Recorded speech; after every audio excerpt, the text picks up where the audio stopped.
চ্যালেঞ্জটা সবকে পুরা বাংলাদেশ পরিচালনায় পুরা আগামী সরকারের জন্য সবকিছুতে অনেক বড় চ্যালেঞ্জ। এই মাথায় রেখে আমাদের আগামী দিনে কাজ করতে হবে।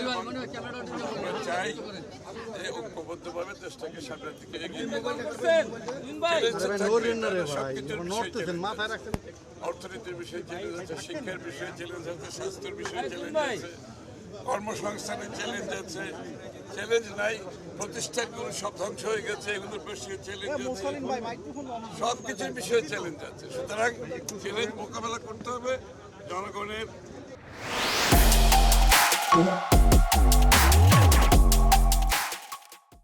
যে আস্থা আমাদের উপর রেখেছে সেই আস্থাটা আমাদের মাথায় থাকবে এবং অনেক বড় আস্থা রেখেছে এবং এটার প্রতি সম্মান রেখে আমরা কাজ করার চেষ্টা করব।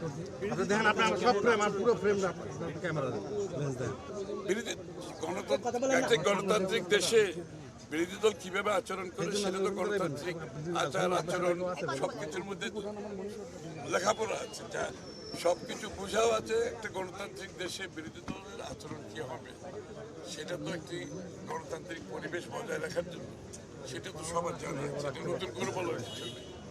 মন্ত্র পরিষদ নিয়ে কোনো কথা হয়েছে কিনা, কেমন ক্যাবিনেট হতে পারে ওই সাবজেক্ট সম্বন্ধে আমার কিছু আমি অবগত নই। আমি মন্ত্রণালয় সম্বন্ধে কিছুই অবগত নই।